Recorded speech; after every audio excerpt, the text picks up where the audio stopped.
Everybody, ugh. Well, I'm starting to sleep a little better now. I think my body's getting used to everything, but I'm still tired. But I'll be fine once I have my coffee and my breakfast.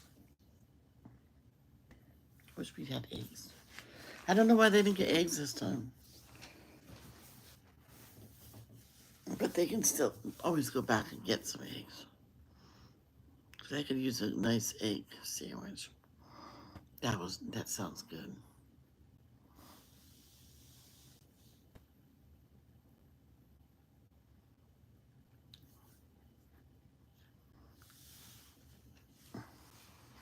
Because if there was a McDonald's nearby, I would ask James to go get two big biscuits, egg biscuit sandwich.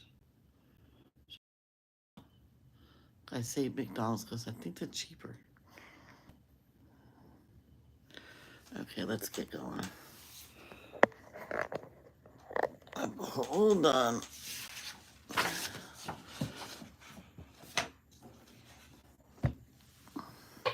Oops, excuse me. Our Father in heaven, may your name be kept holy. May your kingdom come soon. May your will be done on earth as it is in heaven. Give us today the food we need, and forgive us our sins, as we have forgiven those who sin against us. And excuse me. And don't let us yield to temptation, but rescue us from the evil one. For thine is the kingdom, the power, and the glory forever and ever. Amen. Thank you, Jehovah, for another beautiful day on your beautiful earth. And thank you for allowing us to wake up today. And thank you for what you've done for us in the past, present, and what you will do for us in the future. Thank you so much, Jehovah. I really appreciate it. Please continue to help Tate, Cindy Lee, King Charles, Jack Griffith, Joe Biden, Michael Bolton. Oof. Yeah, don't do that. Ric Flair. They all have cancers, different stages, different kinds. Please cure them and give them physical mental strength to get through it. Celine Dion has stiff person syndrome. Please cure her who's in pain. And please cure Sarah and Jess their ailments that they have. They have several altogether, like severe migraines, POTS, an eye condition. I really cannot remember the name. I probably can't pronounce it. Other stuff, diabetes. So, and continue to help Jess's mama and bless both sides of the family. Continue to help Jenny, Tiffany, and let Robin Taylor eye heal really well so she can see, she says, nearly perfect out of it. And then she has to go on to the left eye, and then she has other surgeries ahead of her. So I think Robin needs physical and mental strength right now. Miss Deanna daughters, Arnie, Vicky, and family. Send Vicky a hug for me. Jehovah, she just needs a hug. And Carol and family, wherever Carol is, hi Carol. I've been doing Mandela's. In Jesus' name, amen. I had to add that. Yeah, I had to add that about Mandela's. I'm not done with it yet, so.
Okay.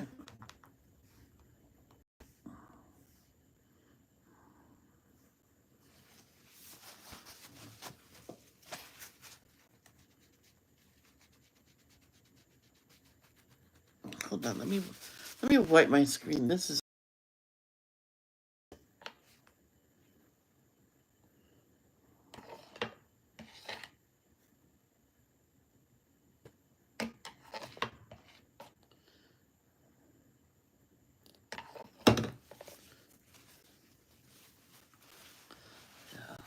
just wet the paper down a little bit.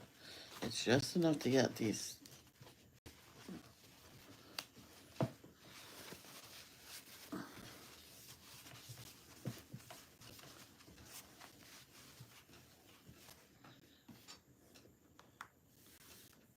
Okay.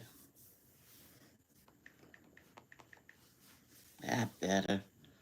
So now, no, I'm jumping the gun. Daily text, Thursday, July 24th, 2025. Jehovah is my shepherd, I will lack nothing. That's exactly what Psalms 23:1 is. Jehovah is my shepherd, I will lack nothing. Psalm 23 is a song that expresses confidence in Jehovah's love and tender care. David, the writer of the Psalms, described the strong bond that exists between him and his shepherd, Jehovah. David felt safe letting Jehovah direct him, and he was totally dependent on him. David knew that Jehovah's love would pursue him all the days of his life. What made him so confident? David felt well cared for because Jehovah's provisions had been constant. David also enjoyed Jehovah's friendship and favor. That is why he was sure that no matter what the future would bring, Jehovah would continue to care for all his needs. David's trust in Jehovah's tender love, was more powerful than any of his worries and gave him deep happiness and satisfaction. I like that. Psalms chapter 16, verse 11 reads, You make known to me the path of life. In your presence is abundant joy. There is happiness at your right and forever. Oh my gosh. There is happiness at your right hand forever. I think that's why most schools make kids be right-handed.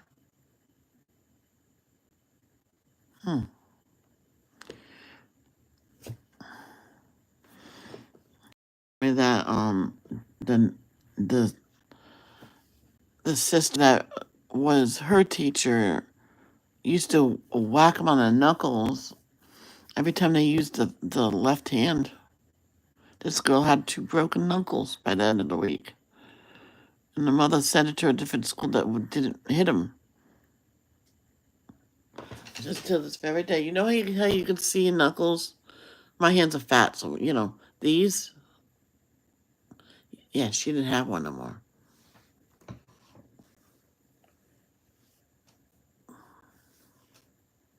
His sister said to her, she told her mother that his sister said to her, well, just write with your right hand like you're supposed to. I always wrote with my left hand. How come all of a sudden you're beating people? She talked, until they called the mother saying she's, her hand was broken. All right. Lessons you can learn from the Bible, lesson 26 to 12 spies.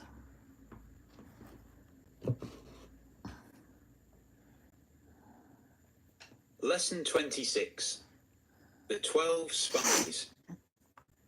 The Israelites left Mount Sinai and traveled through the desert of Paran to a place called Kadesh. There, Jehovah told Moses, Send 12 men, one from each tribe, to spy out Canaan, the land that I will give to the Israelites. So Moses chose 12 men and said to them, Go to Canaan and find out. See whether the people are weak or strong, and whether they live in tents or in cities. The 12 spies, including Joshua and Caleb, left for Canaan.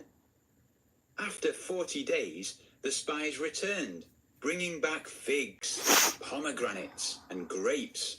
The spies reported, It is a good land, but the people are strong, and the cities have high walls. Then Caleb said, We can conquer them. Let's go right away. Do you know why Caleb said that? Because he and Joshua trusted in Jehovah. But the other 10 spies said, No, the people there are huge, like giants. We seem like grasshoppers next to them. The Israelites were discouraged. They began to complain and say to one another, Let's choose a different leader and go back to Egypt. Why should we go to this place and be killed? Joshua and Caleb said, Afraid, Jehovah will protect us. But the Israelites would not listen. They even wanted to kill Joshua and Caleb. What did Jehovah do? He said to Moses, After everything I did for the Israelites, they still do not obey me. So they will stay in the wilderness for 40 years, and here they will die. Only their children and Joshua and Caleb will live in the land that I promised to give them. Why are you so afraid, you with little faith? Matthew 8:26. That's the thing. They weren't trusting Jehovah. You got to put your trust in Jehovah.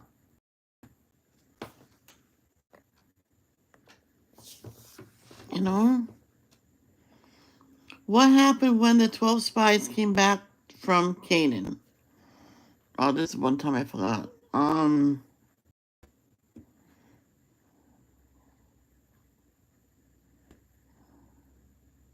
Hold on.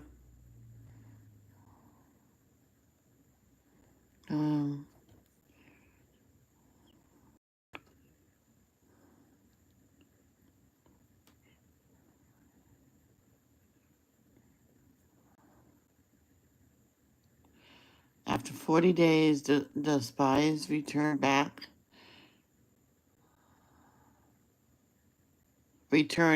bringing pomegranates and grapes. The spies reported,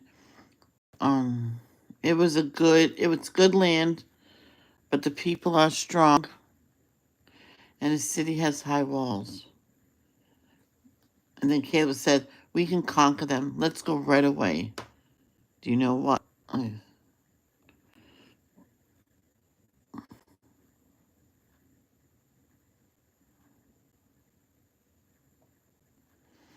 And so, Caleb and Joshua? Yeah. Caleb and Joshua said, Let's go, we can conquer them. But the other 10 said, No, let's go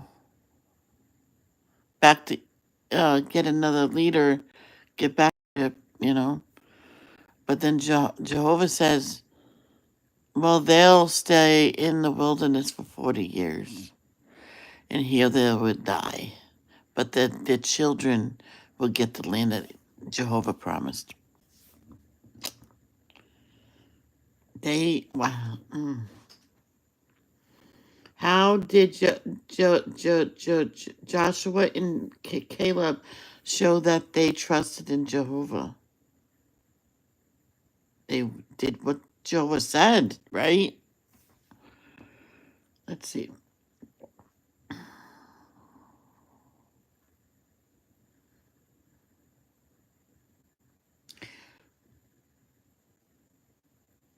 Yeah, because when the Israelites, they got discouraged, a lot of people in the world were discouraged and say, oh, no, I don't want to do this. And how many times do I say I don't want this picture, but I do anyway?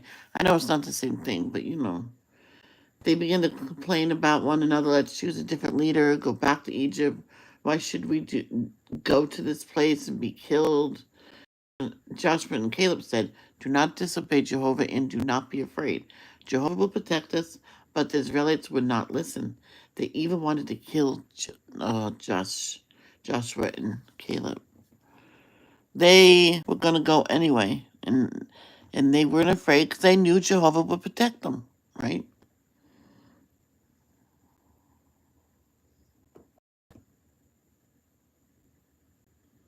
Yep. So now let's listen to Numbers chapter 13 through chapter 14, verse 38.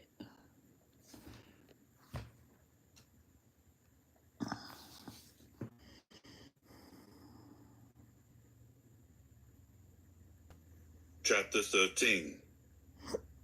Jehovah now spoke to Moses, saying, "Send out men to spy out the land of Canaan, which I am giving to the Israelites. You are to send out one man from each ancestral tribe, each one a chieftain among them." So Moses sent them out from the wilderness of Paran at the order of Jehovah. All the men are heads of the Israelites. These are their names. Of the tribe of Noah, the son of Zaccur. Of the tribe of Simeon, Shaphat, the son of Hori. Of the tribe of Judah, Caleb, the son of Jephunneh. Of the tribe of Issachar, Igal, the son of Joseph. Of the tribe of Ephraim, Hoshea. Benjamin, Paltai, the son of Raphu. Of the tribe of Zebulun, Gadiel, the son of Sodai. Of the tribe of Joseph, for the tribe of Manasseh, Gadai, the son of Susai. Of the tribe of Dan, Amiel, the son of Gamalai. Of the tribe of Asher, Sether, the son of Michael. Of the tribe of Naphtali, Nabai, the son of Vapsai. Of the tribe of Gad, Guel, the son of Machai. These are the names of the men whom Moses sent to spy out the land. And Moses gave the name Joshua to Hoshea, the son of Nun.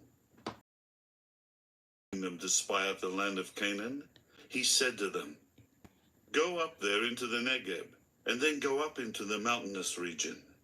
You must see what kind of land it is, and whether the people who are dwelling in it are strong or weak, few or many, and whether the land is good or bad, and whether the cities they are dwelling in are encampments or fortifications. And find out whether the land is rich or poor, and whether there are trees in it or not. Be courageous and take some of the fruitage of the land."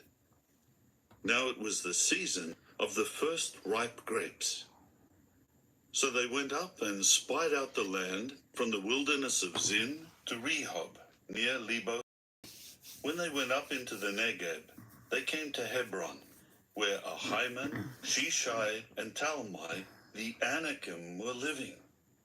Incidentally, Hebron had been built 7 years before Zoan of Egypt. When they came to the valley of Eshcol, there they cut down a branch with one cluster of grapes, which 2 of the men had to carry on a bar, as well as some of the pomegranates and figs. They called that place the valley of Eshcol, because of the cluster that the Israelites cut down from there. At the end of 40 days, they returned from spying out the land. So they came back to Moses and Aaron and all the assembly of the Israelites in the wilderness of Paran at Kadesh. They brought back a report to all the assembly and showed them the fruitage of the land. This is what they reported to Moses. "We entered the land into which you sent us, and it is indeed flowing with milk and honey, and this is its fruitage. Nevertheless, the people who dwell in the land are strong, and the fortified cities are very great. We also saw the Anakim there.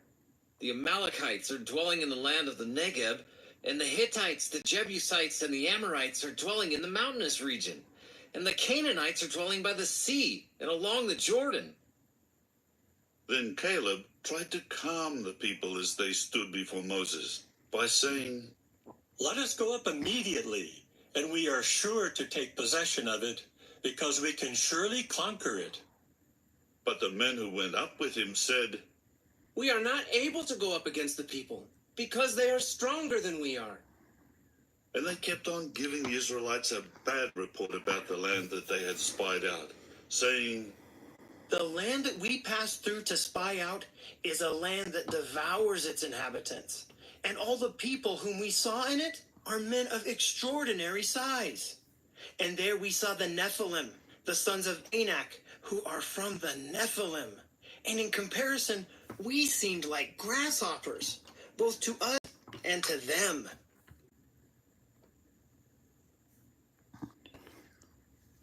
Chapter 14. Then all the assembly raised their voice, and the people continued crying out and weeping all through that night. All the Israelites began to murmur against Moses and Aaron. The whole assembly spoke against them, saying, If only we had land of Egypt, or if only we had died in this wilderness. Why is Jehovah bringing us to this land to fall by the sword? Our wives and children will become plunder. Is it not better for us even saying to one another, Let us appoint a leader and return to Egypt. At this Moses and Aaron fell with their faces to the ground before the whole assembled congregation of the Israelites. Joshua the son of Nun and Caleb the son of Jephunneh, who were among those who spied out the land, ripped their garments apart, and they said this to all the assembly of the Israelites, The land is a very, very good land. If Jehovah is pleased with us, he will certainly bring us into this land and give it to us, a land that is flowing with milk and honey. But you must not rebel against Jehovah, and you must not fear the people of the land, for we will devour them. Their protection has been removed from them, and Jehovah is with us. Do not fear them. However, all the assembly talked of stoning them. But Jehovah's glory appeared on the tent of meeting to all the people of Israel. Then Jehovah said to Moses, How much longer will this people treat me without respect? And how much longer will they not put faith in me, in spite of all the signs that I performed among them? Let me strike them with pestilence and drive them away, and let me make you into a nation greater and mightier than they are. But Moses said to Jehovah, Then the Egyptians, from whose midst you brought this people out by your power, will hear. And Okay, next is Deuteronomy chapter 1, verses 22 to 33. However, all of you approached me and said, Let us send men ahead of us to search out the land for us and bring word back to us as to what route we should take and what kind of cities we will encounter. The suggestion seemed good to me, so I selected 12 of your men, one from each tribe. They left and went up into the mountainous region and reached the valley of Eshcol and spied it out. They took some of the fruitage of the land and carried it back to us, and they brought word back to us that Jehovah our God is giving us is good, but you refused to go up, and you rebelled against the order of Jehovah. Oh, excuse me, your God. You kept grumbling in your tents and were saying it was because Jehovah hated us that he brought us out of the land of Egypt to hand us to the Amorites, to annihilate us. What is that word again? Just to pronounce it, Look up. Annihilate. Oh, let's go here. I didn't say analyzation. Oh, I went past it. Hello there. Annihilate.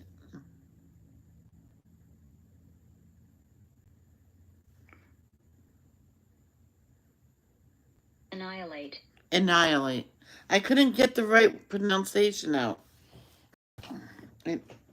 Annihilate. Annihilate. Annihilate. I have to find out where I was. Where is that word? Oh boy, I am so sorry. Where it? Okay. Okay. You kept grumbling in your tents and were saying it was because Jehovah hated us that he brought us out of the land of Egypt and handed us over to the Amorites to annihilate us and annihilate us. What kind of place are we going to? Our brothers made us lose heart by saying there are people greater and taller than we are, and their cities are great and fortified to the heavens, and we saw the sons of the Anakim there. So I said to you, do not be struck with terror or be afraid because of them.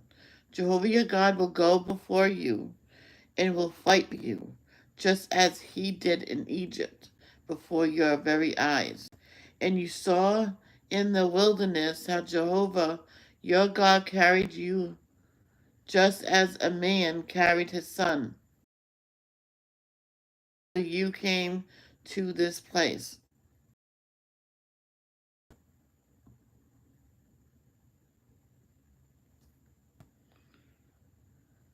Oh, I would say, why does it seem long? I don't know.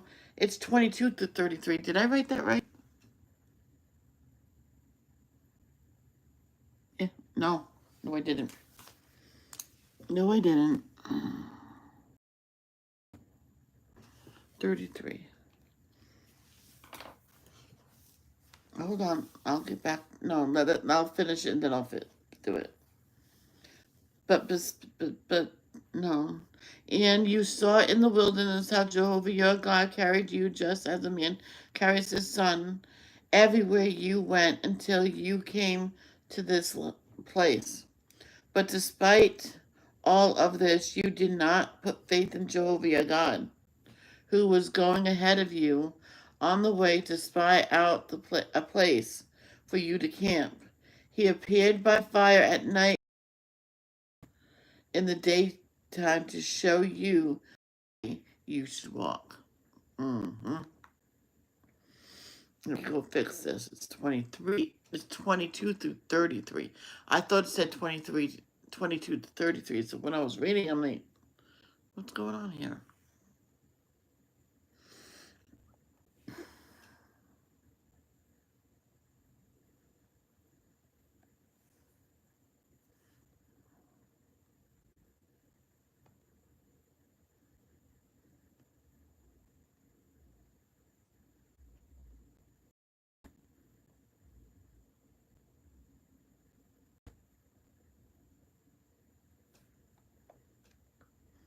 Here we go. I corrected it. So if you're watching us on replay, you probably didn't see a mistake.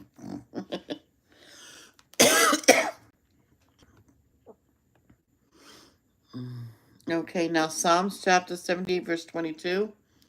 Because they did not put faith in God, they did not trust in his ability to save them. Yep.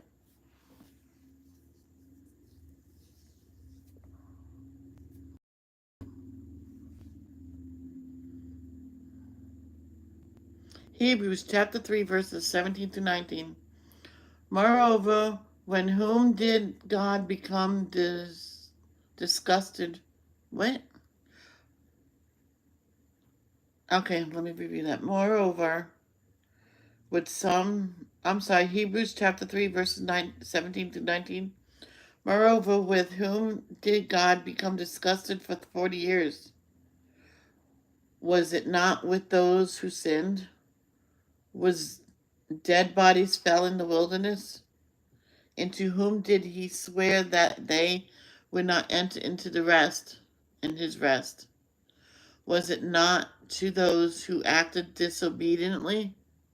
So we see that they could not enter in because of lack of faith.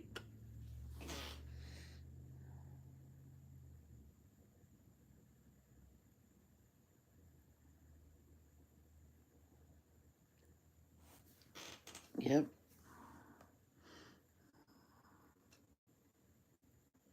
They rebelled against Jehovah. Uh-oh. Lesson 27. Oh. They rebelled against Jehovah. Sometime later, while the Israelites were in the wilderness, Korah, Dathan, Abiram, and 250 others rebelled against Moses.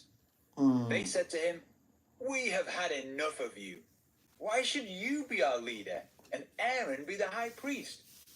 Jehovah is with all of us, not just you and Aaron." Jehovah was not pleased. He viewed it as a rebellion against him. Moses told Korah and his supporters, "Come to the tabernacle tomorrow and bring your fire holders filled with incense.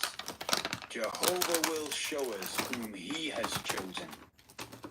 The next day, Korah and the 250 men went to meet Moses at the tabernacle. There they burned incense as if they were priests. Jehovah told Moses and Aaron, "Separate yourselves from Korah and his men." Although Korah had gone to Moses at the tabernacle, Dathan, Abiram, and their families had refused to go. Jehovah told the Israelites to get away from the tents of Korah, Dathan, and Abiram. Immediately, the Israelites moved away. Dathan, Abiram, and their families stood outside their tents. Suddenly, the ground split apart and swallowed them up. At the tabernacle, a fire came down and burned up Korah and his 250 men. Jehovah then told Moses, "Take a staff from the leader of each tribe and write his name on it. But on the staff of the tribe of Levi, write Aaron's name. Put them inside the tabernacle, and the staff of the man whom I choose will grow flowers." The next day, Moses brought out all the staffs and showed them to the leaders. Aaron's staff had flowers growing, and there were ripe almonds on it. In this way, Jehovah confirmed that he had chosen Aaron to be the high priest. Be obedient to those who are taking the lead among you, and be submissive. Hebrews chapter 13, verse 17. Why did Korah and his supporters rebel against Moses? Lack of faith. Wait, hold on, let me go back.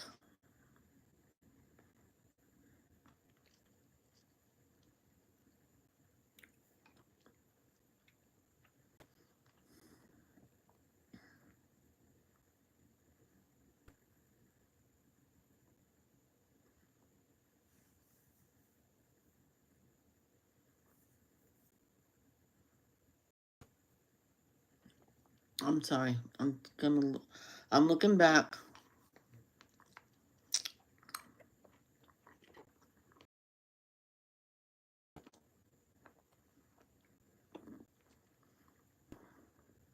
Well, they said they had enough. Why should Moses be the leader and Aaron be the high priest?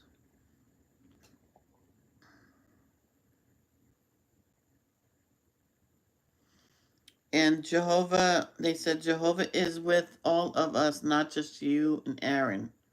Jehovah was not pleased. He viewed it as a rebellion against him.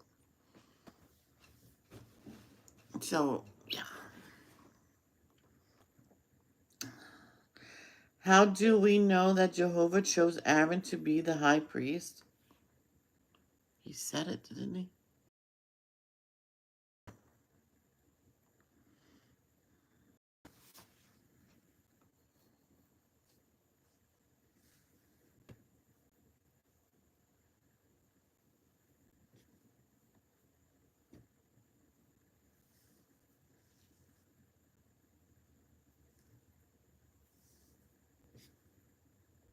Hold on. I don't know if it's going to say it.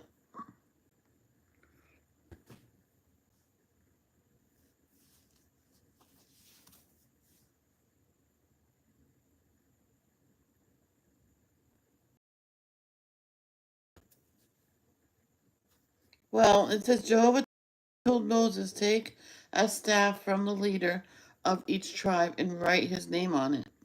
But on the staff of the tribe of Levi, write Aaron's name on it. Put them inside the tabernacle. Who I choose will grow flowers.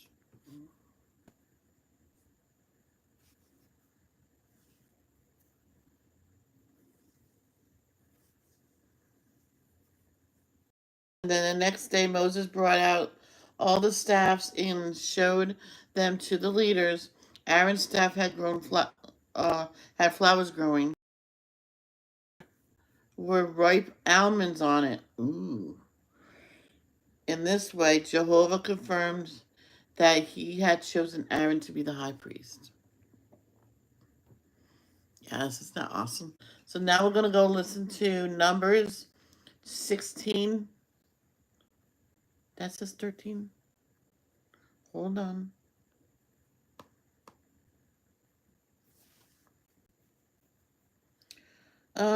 Numbers, we were supposed to read until number 38. And I read up to 13. So we're going to finish that, okay? 13. Oh, I think I know how I did it, yeah.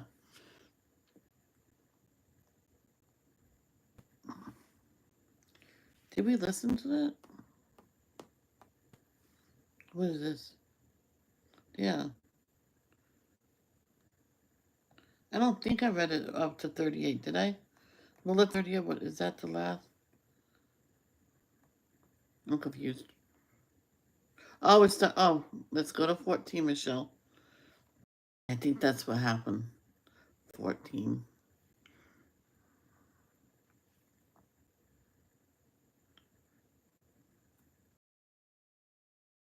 Let's go to 14 to 38. I didn't, I got confused. And they will speak about the inhabitants of this land. These also have heard that you, Jehovah, are among this people, and have appeared to them face to face.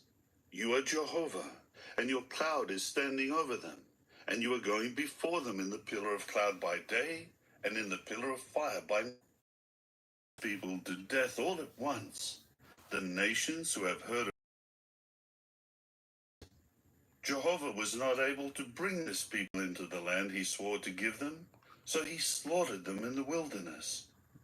Please now, Jehovah, let your power be great, as you when you said, Jehovah, slow to anger and abundant in loyal love, pardoning error and transgression, but he will by no means leave the guilty unpunished, bringing punishment for the error of fathers upon sons, upon the third generation and upon the fourth generation.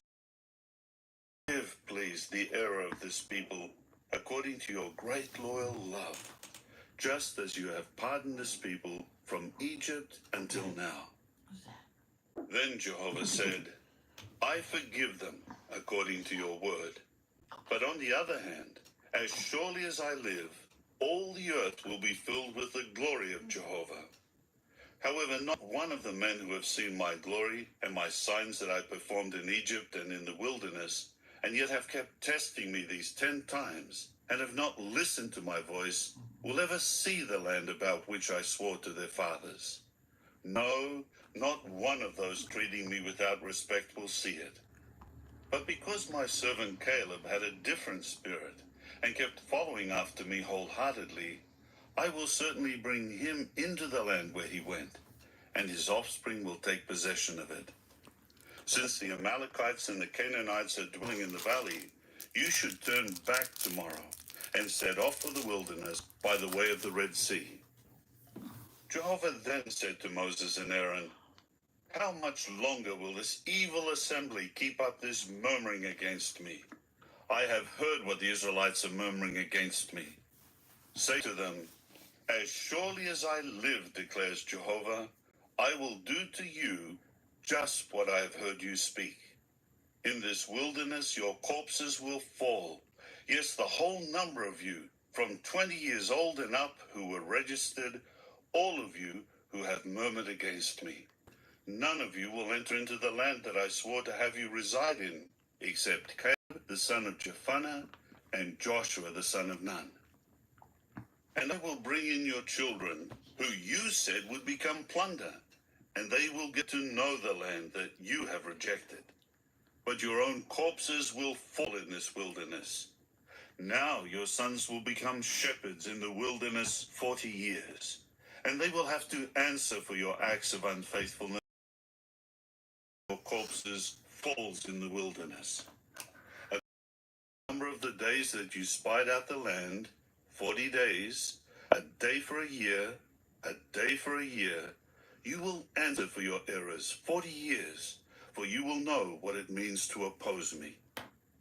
I, Jehovah, have spoken. This is what I will do to this evil assembly, those who have gathered together against me. In this wilderness they will come to their end, and here whom Moses sent to spy out the land, assembly to murmur against him when they return with a bad report about the land. Excuse me. The men who brought back the bad report about the land will be struck down and die before Jehovah. But Joshua the son of Nun and Caleb the son of Jephunneh, who were among those who went to spy out the land, will certainly keep living. So, I'm not sure if I've read it all, because we're 13 left before. It was weird. You know what I mean? Oh my gosh. Did I just read the 13 here? I read all that. Okay, let's go back to the other one. So we will listen to Numbers chapter 16, 1 through chapter 17, verse 13. And I think I looked at that on the paper and then ended it on number 14, chapter 14, verse 13. I think that's what happened.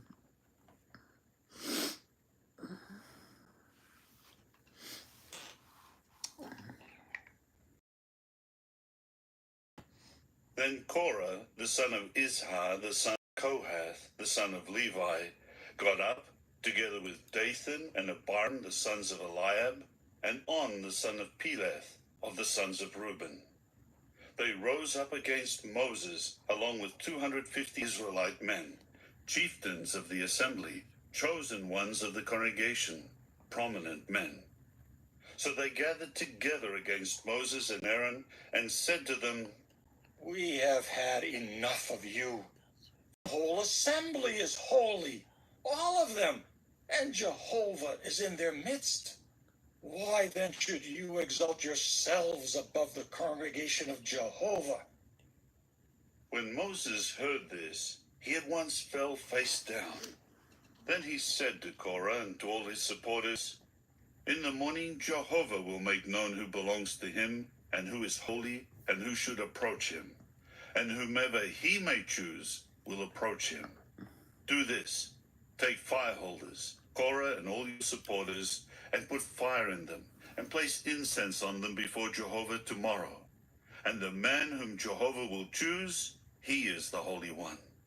You sons of Levi have gone far enough." Moses then said to Korah, "Listen, please, you sons of Levi.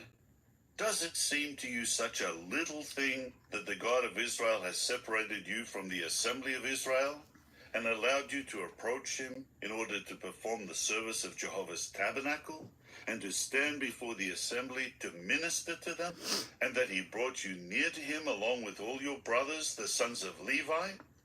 Must you also try to secure the priesthood? Your supporters who are gathering together are... As for Aaron, who is he that you should murmur against him?" Moses later sent for Dathan and Abiram, the sons of Eliab, but they said, "We are not going to come. Is it so little a thing that you have brought us up out of a land flowing with milk and honey to put us to death in the wilderness? Now do you also want to make yourself an absolute ruler over us?" As it is, you You have not brought us into any land flowing with milk and honey, or given us an inheritance of field and vineyard. Bore out the eyes of those men? We are not going to come. So Moses became very angry and said to Jehovah, "Do not turn to look at their grain offering. Not one donkey have I taken away from them, nor have I harmed one of them." Moses said to Korah, "Present yourself with all your supporters before Jehovah tomorrow, you and they and Aaron. Each one should take his fire holder and put incense on it, and each will present his fire holder before Jehovah, 250 fire holders, together with you and Aaron, each with his fire holder." So each of them took his fire holder, and they put fire and incense on them, and stood at the entrance of the tent of meeting, together with Moses and Aaron. When Korah had gathered his supporters against them at the entrance of the tent of meeting, Jehovah's glory appeared to all the assembly. Jehovah now told Moses and Aaron, "Separate yourselves from among this group, so that I may exterminate them in an instant." At this, they fell with their faces to the ground and said, "O God, the God of the spirit of all people, will one man's sin cause you to become indignant against the entire assembly?" Jehovah then said to Moses, "Speak to the assembly and tell them, 'Get away from around the tents of Korah, Dathan, and Abiram.'" Then Moses got up and went to Dathan and Abiram, and the Israel went with him. He told the assembly, "Move away, please, from the tents of these wicked men, and do not touch anything that belongs to them, so that you may not be swept away in all their sins." They immediately moved away from the tents of Korah, Dathan, and Abiram, from every side, and Dathan and Abiram came out, making their stand at the entrance of their tents, together with their wives, their sons, and their little children. Then Moses said, "Has sent me to do all these things, that it is not of my heart. If these people die a natural death, as all men do, and if their punishment is the same as that of all mankind, then Jehovah has not sent me. But if Jehovah does something extraordinary with them, and the ground opens and swallows them and everything that belongs to them, and they go down alive into the grave, you will certainly know that these men have treated Jehovah disrespectfully." As soon as he finished speaking all these words, the ground beneath them split apart, and the earth opened and swallowed them up, along with their houses and everyone who belonged to Korah and all their goods. So they and all who belonged to them went down alive into the grave, and the earth covered them over, so that they perished from the midst of the congregation. All the Israelites who were around them fled at their screaming, for they said, "We are afraid that the earth may swallow us up." Then a fire came out from Jehovah and consumed the 200 men offering the incense. Jehovah now said to Moses, "Tell Eleazar the son of Aaron the priest to take the fire holders out of the fire, for they are holy. Also tell him to scatter the fire holders of the men who sinned at the cost of their lives should be made into thin metal plates to overlay the altar, because they presented them before Jehovah, and they became holy. They should serve as a sign to the Israelites." So Eleazar the priest took the copper fire holders that had been presented by those who were burned and beat them to overlay the altar, just as Jehovah told him through Moses. It was a reminder for the Israelites that no unauthorized person who is not of the offspring of Aaron should approach to burn incense before Jehovah, and that no one should become like Korah and his supporters. On the very next day, the whole assembly of the Israelites began to murmur against Moses and Aaron, saying, "You put Jehovah's people to death." When they gathered together against Moses and Aaron, They then turned toward the tent of meeting, and look, the cloud covered it, and Jehovah's glory began to appear. Moses and Aaron went before the tent of meeting. Jehovah said to Moses, "You men, remove yourselves from among this assembly, so that I may exterminate them in an instant." They fell with their faces to the ground. Moses then said to Aaron, "Take the fire holder and put fire from the altar in it and put incense on it and go quickly to the assembly and make atonement for them, because indignation has gone out from Jehovah. The plague has started." Aaron at once took it, just as Moses had said, and ran into the midst of the congregation. And look, the plague had started among the people.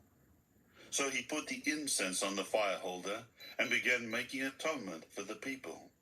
He kept standing between the dead and the living, and the scourge eventually stopped. Those who died from the scourge amounted to 14,700, besides those dead on account of Korah. When at last Aaron returned to Moses at the entrance of the tent of meeting, the scourge had been stopped. Okay.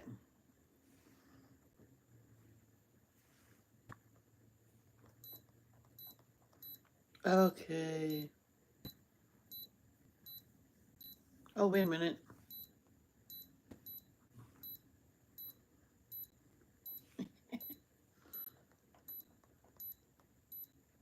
No, we're not done. No, we have to listen to chapter 17 until verse 13.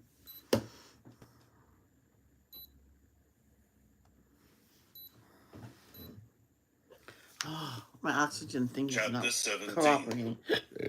Excuse me. Jehovah now said to Moses, "Speak to the Israelites, and take from them 1 rod for each paternal house, from the chieftains of each paternal house, 12 rods in all. Write the name of each one on his rod. You should write Aaron's name on Levi's rod, because there is 1 rod for the head of each paternal house. Deposit the where I regularly present myself to you. And the rod of the man whom I choose will bud, and I will put a stop to the murmuring of the Israelites against me, which they are also murmuring against you." So Moses spoke to the Israelites, and all their chieftains gave him rods, a rod for each chieftain of a paternal house. And Aaron's rod was among their rods. Then Moses deposited the rods before Jehovah in the tent of the testimony. On the next day, when Moses went into the tent of the testimony, look, Aaron's rod for the house of Levi had budded and was bringing forth buds and blossoming flowers and bearing ripe almonds. Moses then brought out all the rods from before Jehovah to all the people of Israel. They looked at them, and each man took his own rod. Jehovah then said to Moses, "Put Aaron's rod back before the testimony as something to be kept for a sign to the sons of rebelliousness, so that their murmurings against me may cease, and so that they may not die." Moses immediately did just as Jehovah had commanded him. He did just so. The Israelites then said to Moses, Now we will die. We will surely perish. We are all going to perish. Anyone who even comes close to Jehovah's tabernacle will die. Must we end up dying that way? Okay, now it's time to go on to the next one. Sorry. Now we're going to chapter 26, verses 9 through 11. And the sons of Eliab were Nemuel, Dathan, and Abiram. This Dathan and Abiram were chosen once for the assembly who fought against Moses and Aaron, along with Korah group when they fought against Jehovah. Then the earth opened and swallowed them up. As for Korah, he died with the supporters when the fire consumed 250 men, and they became a warning example. However, the sons of Korah did not die. Now we're going to go to Psalms chapter 106, verses 16 through 18. In the camp they grew jealous of Moses and Aaron, the Holy One of Jehovah. The earth then opened up. Oh, it's just duplicated. Maybe we don't have to read the other ones, but it's okay. The earth then opened up and swallowed Dathan and covered those assembled with Abiram. A fire blazed among their group. A flame consumed the wicked. And that is it for today. If you have any questions at all, leave it in the comments below. Or a private message, that is in the comment and is in the description. If I remember to put that in there. Let me see if I did remember to put that in there. I did not monetize this. I don't think so.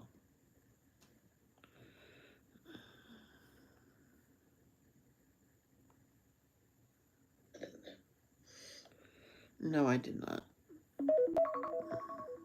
I did not monetize this. I don't think so. No, I didn't. Yep. Yeah, my Facebook's there and my Instagram's there. Also, I did not monetize this. I don't. Jess's yep. Jess's channel link is there. Let me see if it works. Yeah, it does. It works. Okay, then the Sarah's there. Yep. Nessa. And Robin. Yeah, those three are there. If you want your link in there, you gotta let me know, because I would be more than happy to add it to the list, okay? So I love you. Love, don't judge. Until next time, my jelly beans. Peace out.